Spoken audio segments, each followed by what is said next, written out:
Hey guys, this is an unplanned vlog, but I've been planning to share this with you because I shared it a couple of times on Instagram and some of you guys asked me the recipe and I keep promising you, but you know how it goes. You're busy, you go from one thing to another and you're like, no, not today. I'm already halfway in it, but I just started. Again, I forgot, but I just started. So just one step that I made so far. So this is for two persons, regular eaters, not big eaters. Have one of these onions chopped like this, and to keep it healthy, use organic virgin coconut oil. You can use the olive oil also, but olive oil, although it is very healthy, but it contains a lot of calories, so that's the only downside. So use organic virgin coconut oil, just a little bit, really, just a little bit, goes a long way.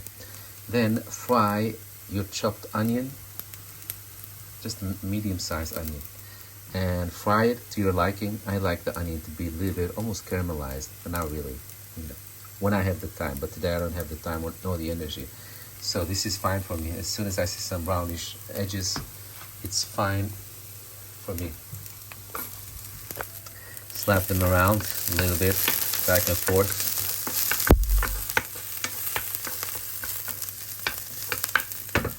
And then add one chopped paprika.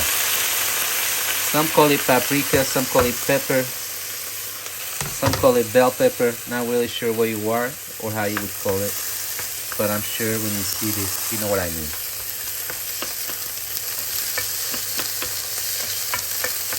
Just one medium size. Again, these are really hard. They have a hard structure, so take the time for this to soften them up a little bit, and let them fry a little bit with the onion. So far, I haven't used any spices. And if you cannot handle spices, then honestly, don't use any spices for these steps anyway. The onion and the paprika have enough flavor as God made them, as they are. So yeah, I'm gonna keep frying these together with one zucchini. I will clean and chop small sizes, and the chicken, they will be the stuffing for our eggplants. So guys, with zucchini, the way to get it small as possible is split it in half, and then that half cut it in pieces like this in length. Then turn them over and then split those halves in half. I'm doing it with one hand, but you guys get the gist. See? Like this. And then dice it like this, all of them. You can do all of them at once, just hold them, but be careful, especially if you have a sharp knife, and just dice it in literally small pieces, because again, you do not want to be standing too long making dinner, not when it's not necessary, at least. So I'm gonna do that with zucchini, add it in here, and we'll continue. So there's our sliced and diced zucchini. So far we have first added a little bit of organic virgin coconut oil. Then we fried one medium size onion in there. Then we added diced paprika. Then we've added diced zucchini. We're gonna let this also fry together while we clean the chicken, and then dice the chicken meat as small as possible. The chicken meat, yes, you're hearing it correctly. Try to dice your chicken meat as small as possible. I know chicken meat is terrible to work with, but it is healthier. It contains way less calories than beef and all that. And then of course you have the fish, but I guess you can do this with the fish if you like the fish, but I just love it with chicken, me and Mike. So guys, as I said, last but not least, our diced chicken. Let the whole thing fry together.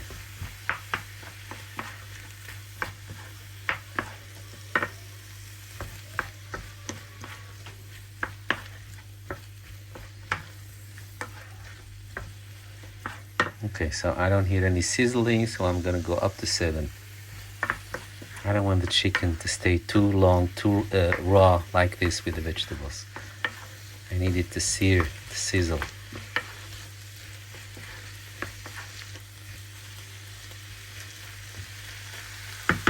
Like that. That's it. Alright, so as soon as the chicken loses its raw condition all around, all these pieces, you can start to add your spices, or you can start to add them now. Doesn't really matter.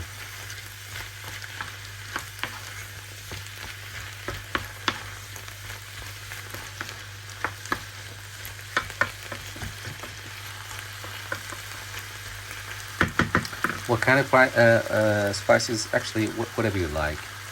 What I love to do in this recipe is, no matter what, I always throw in there a little bit of smoked paprika powder. So it's paprika that's been smoked, dried, and then grinded into powder. Just gives it that delicious camping fire smell and taste. Love it. Love it. Big fan of the smoked paprika powder. And then I have ras el hanout. Ras el hanout, which is like the melange of the Moroccan spices. If you don't know, because in Morocco in the Moroccan kitchen we use a lot of spices. Not all at once, but we have a lot of variation. The range of spices is endless. So sometimes, if you don't know what to use because you're overwhelmed, just ask for ras el hanout. That's how you pronounce it, if you happen to have someone that sells it in your neighborhood. That with a little bit of grinded black pepper, a little bit of salt, a little bit of garlic powder. If you don't have fresh garlic in here, I use garlic powder. That's basically it. And then later on, we're gonna chop some fresh herbs like cilantro and what's the other one called? Cilantro and the other one. I keep forgetting them. In the Moroccan kitchen, they always go together, like salt and pepper. In Dutch, we call it peterselie. I'll put the correct English terminology and the recipe here in the description box below, guys, so don't worry about that. I got you back.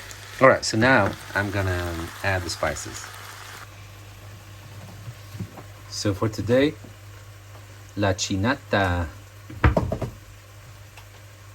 smoked paprika powder, a little bit of salt, cumin, a little bit, just a little bit. If you don't have it, it's okay.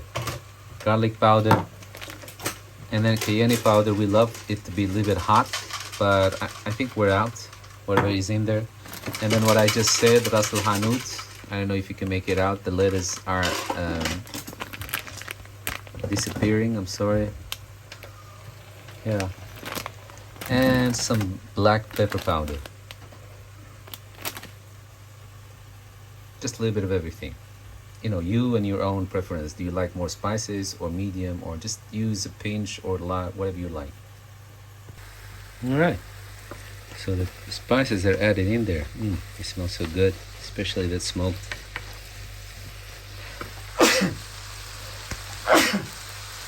Bless me. This step always makes me sneeze. Always.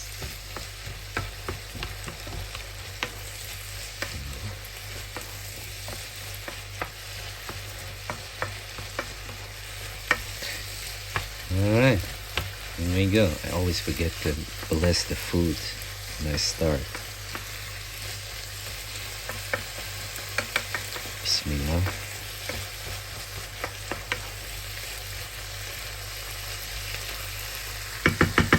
Alright, there it goes. And now, let it simmer a little bit until it's all done and the chicken is done. It's done when you think it's done. You can don't start tasting it right away.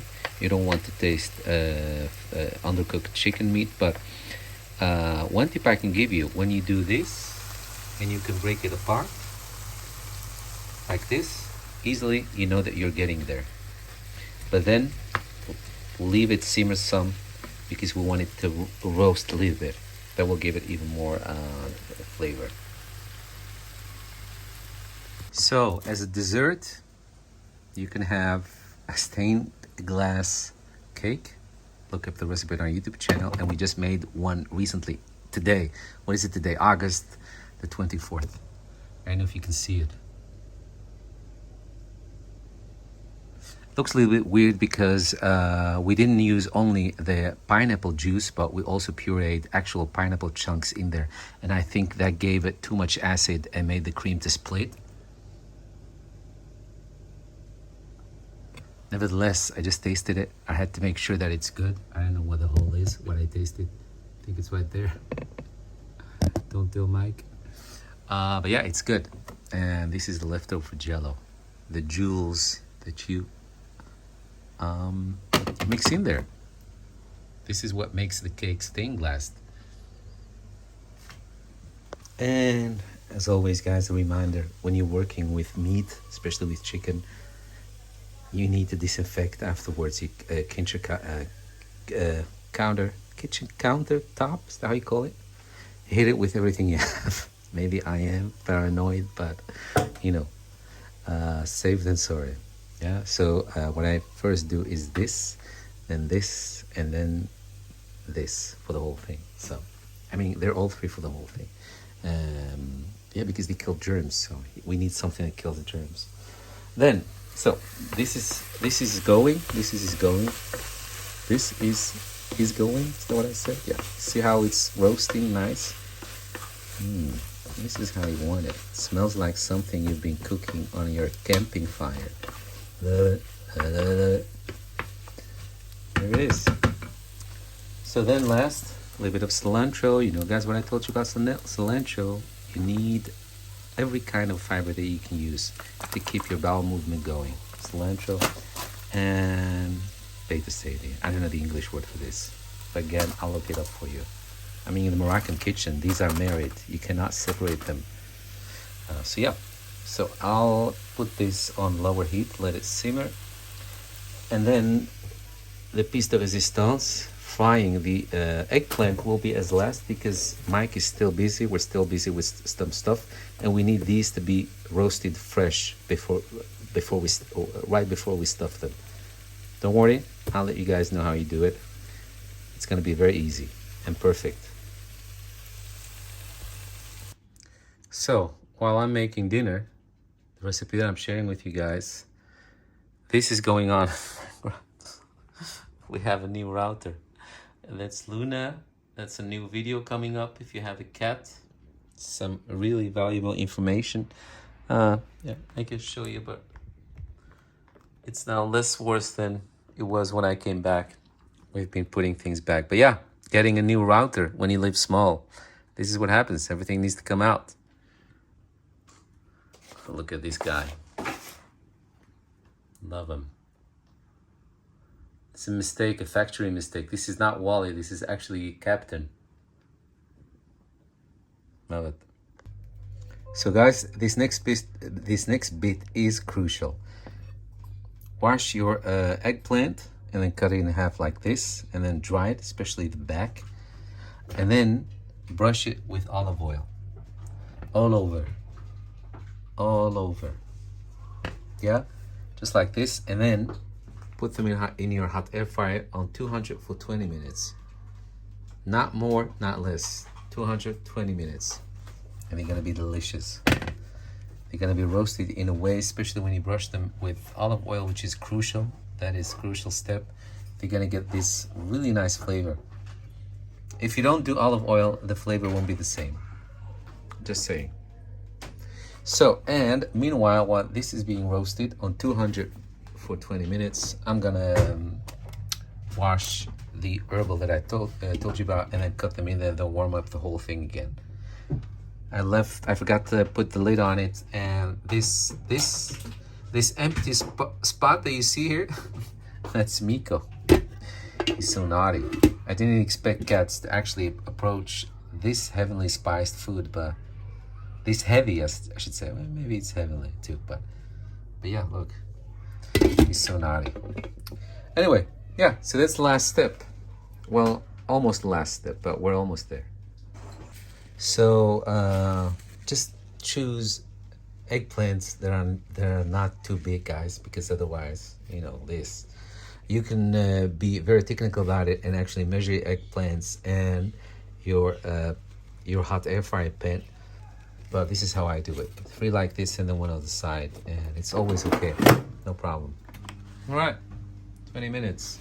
Meanwhile, like I said, I'm gonna warm this up, chop some herbs, fresh herbs in there, and take out some cheddar cheeses. I will show you in a minute. So there's our cilantro and parsley, you guys. Cilantro and parsley. Mix it up. I love this. If you don't love these herbs, then don't add them, of course. You can do without, no problem.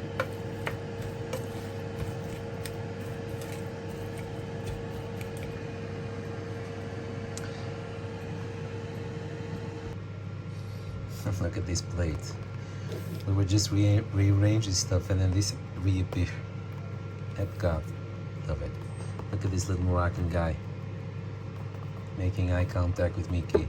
That is so sweet.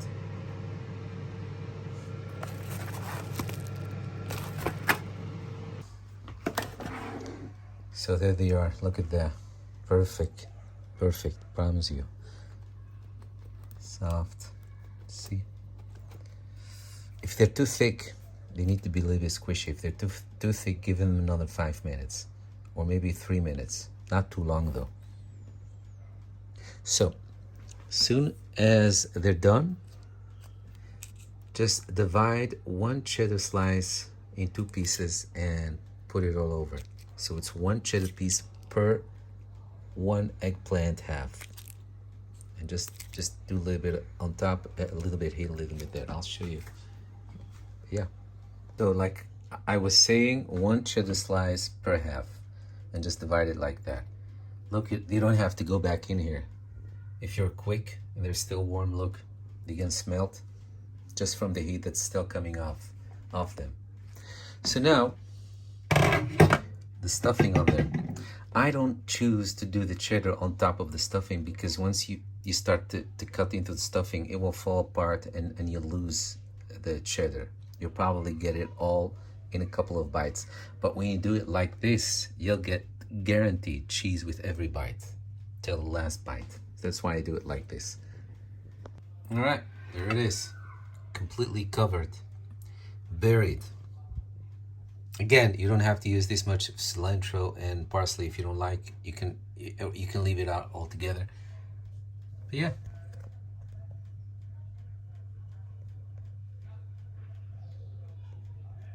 Love it. One of our favorite dishes, promise you.